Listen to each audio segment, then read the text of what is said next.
కేసీఆర్ గారు రాష్ట్ర ప్రభుత్వ డబ్బుల చేత రైళ్లు పెట్టి వాళ్ళకి అన్నం పెట్టి చీఫ్ సెక్రటరీని కూడా మంత్రులను రైల్వే స్టేషన్ పంపించి వాళ్ళను రైలు ఎక్కించి బీహార్కు, జార్ఖండ్కు, ఛత్తీస్గఢ్కు, ఒరిస్సాకు, స్వంత రాష్ట్రాలకు పంపించింది.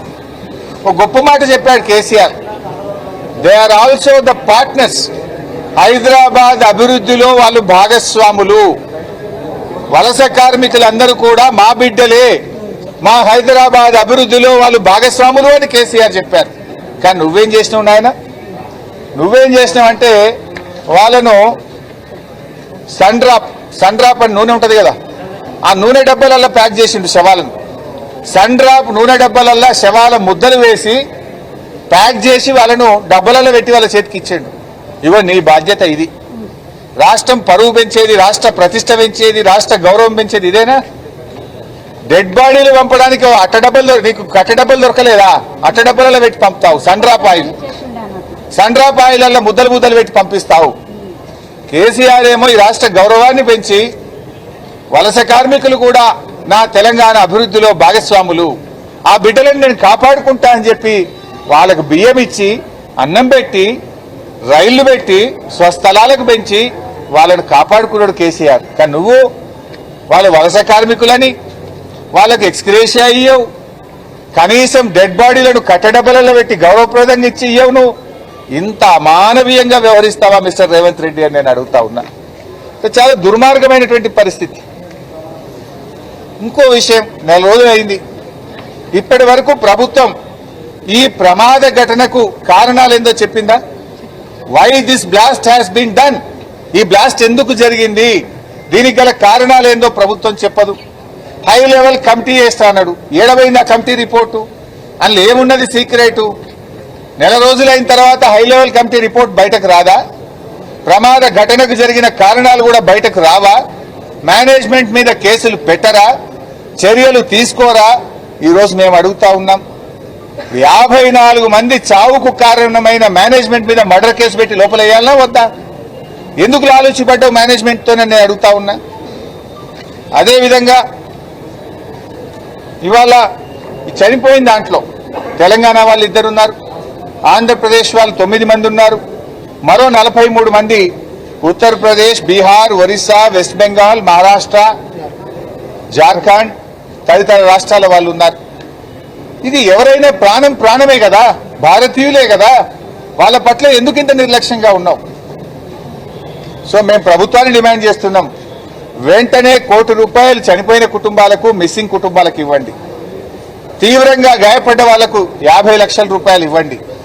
తక్కువగా గాయపడ్డ వాళ్ళకి ₹25 లక్షలు అందించండి.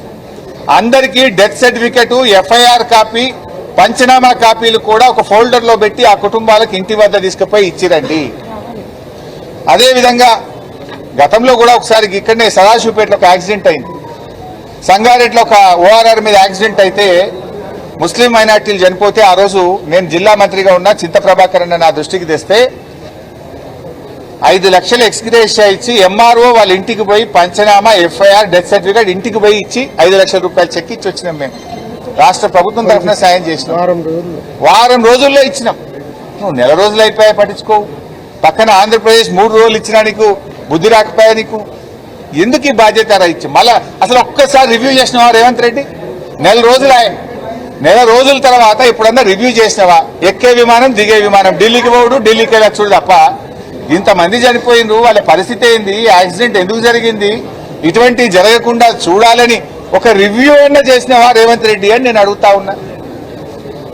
ఇప్పుడు ఇది ఎంత బాధ అంటే ఈ రేవంత్ రెడ్డి పాలన చాలా గమ్మత్తుకున్నది. ఎస్ఎల్బీసీ టన్నల్ కుప్పకూలిపోయింది. 6 డెడ్ బాడీలు అన్నీ ఉన్నాయి. 150 రోజులు అయిపోయాయి. 150 రోజులైనా ఎస్ఎల్బీసీ లోపల ఉన్న శవాలు బయటకు రావడం లేదు. చచ్చిండ్రో బతికిండ్రో తెలియదు. 150 రోజులైన బొక్కలు కూడా బయటకు దేకపోతుంది. సిగాచి ఘటనలో 8 మంది శవాలు ఇవ్వకపోతుంది, బొక్కలు ఇవ్వపోతుంది, బూడిద కూడా ఇవ్వపోతుంది.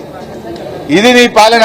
ఎంత బాధ్యత రహితంగా ఉన్నావు అంటే ప్రభుత్వము సకాలంలో స్పందించడంలో, ప్రాణాలు కాపాడడంలో రేవంత్ రెడ్డి ప్రభుత్వం వైఫల్యం, మృతదేహాలు అప్పగించడంలో రేవంత్ రెడ్డి ప్రభుత్వం వైఫల్యం, పరిహారం చెల్లించడంలో రేవంత్ రెడ్డి ప్రభుత్వం వైఫల్యం. నువ్వు సకాలంలో స్పందించుంటే ఆ రోజు మేము వచ్చినాం. అరే వాళ్ళని ఏదైనా అపోలోకో యశోదాకో లేకపోతే ఏదైనా నిమ్స్ హాస్పిటల్కో ఒక హై లెవెల్ హాస్పిటల్కు తీసుకెళ్ళు, బాగా గాయపడ్డారు వాళ్ళు బతుకుతారయ్యా అంటే నువ్వు పట్టించుకోవు. ఇప్పుడు హాస్పిటల్లో చేరినాక 6 చచ్చిపోయిందమ్మా. నువ్వు నిజంగా మంచి హాస్పిటల్లో జాయిన్ చేస్తే 6 ప్రాణాలు బతుకుతుండే కదా. నువ్వు సరిగ్గా ఇక లోకల్ ఏదో చిన్న హాస్పిటల్లో సౌకర్యాలు లేని దవాఖానలో పెట్టివి 6 ప్రాణాలు తీసుకుంటేవి. ఇప్పటికీ ఇంకా 14 మంది దవాఖానలు ఉంటే ఇంకా 5 పరిస్థితి విషమంగా ఉంది. ఇంకో 5 చావు బతుకుల్లో కొట్టుమిట్టాడుతున్నారు. వాళ్ళకన్నా మంచి వైద్యం ఇయ్యి. ప్రాణం ప్రాణమే కదా. మన కుటుంబ సభ్యులు నీ కుటుంబ సభ్యులు ఉంటే ఇట్లనే చూస్తావా నువ్వు? ప్రాణం ఎవరిదైనా ఒకటే కదా. ఆ 14 మందిలో ఇంకో 5 మంది చావు బతుకుల్లో ఉన్నారు. వాళ్ళనన్నా కాపాడే ప్రయత్నం చెయ్యి. వాళ్ళకు మంచి వైద్యం ఇప్పించాలి. ఆ కుటుంబాలకు కూడా ఒక 50 లక్షల రూపాయలు సహాయం చేయండి అని చెప్పి నేను ప్రభుత్వాన్ని డిమాండ్ చేస్తా ఉన్నా. అంటే ఇవాళ ఎస్ఎల్బీసీలో కూడా ఏం జరిగింది? ఆ డెడ్ బాడీలు బయటకు తెలియదు ఇంతవరకు. అదేంటి హెలికాప్టర్లు వేసుకొని రోజొక్క మంత్రి పోయిండు. చేపల పులుసు వండించుకున్నాడు ఒక మంత్రి. మనం చూసినాం కదా ఎస్ఎల్బీసీలో. చేపల పులుసు మంచుకుంటాయిరా వండరా అంటాడు. సచ్చి వాళ్ళు ఏడుస్తుంటే నాకు చేపల పులుసు కావాలట ఒక మంత్రికి. ఆ రోజొక్క మంత్రి హెలికాప్టర్లో పోవుడు, రోజొక్క డేట్లు పెట్టుడే తప్ప బాడీలు బయటకు తెచ్చింది లేదు. అక్కడ కూడా కుటుంబాలను ఇప్పటిదాకా ఆదుకున్నది లేదు. అక్కడ కూడా ఇప్పటి వరకు ఎక్స్గ్రేషియా చెల్లించింది లేదు. అంటే ఎస్ఎల్బీసీ ఘటన అయినా సిగాచి ఘటన అయినా ప్రభుత్వం యొక్క బాధ్యత రహిత్యం స్పష్టంగా కనబడతా ఉంది.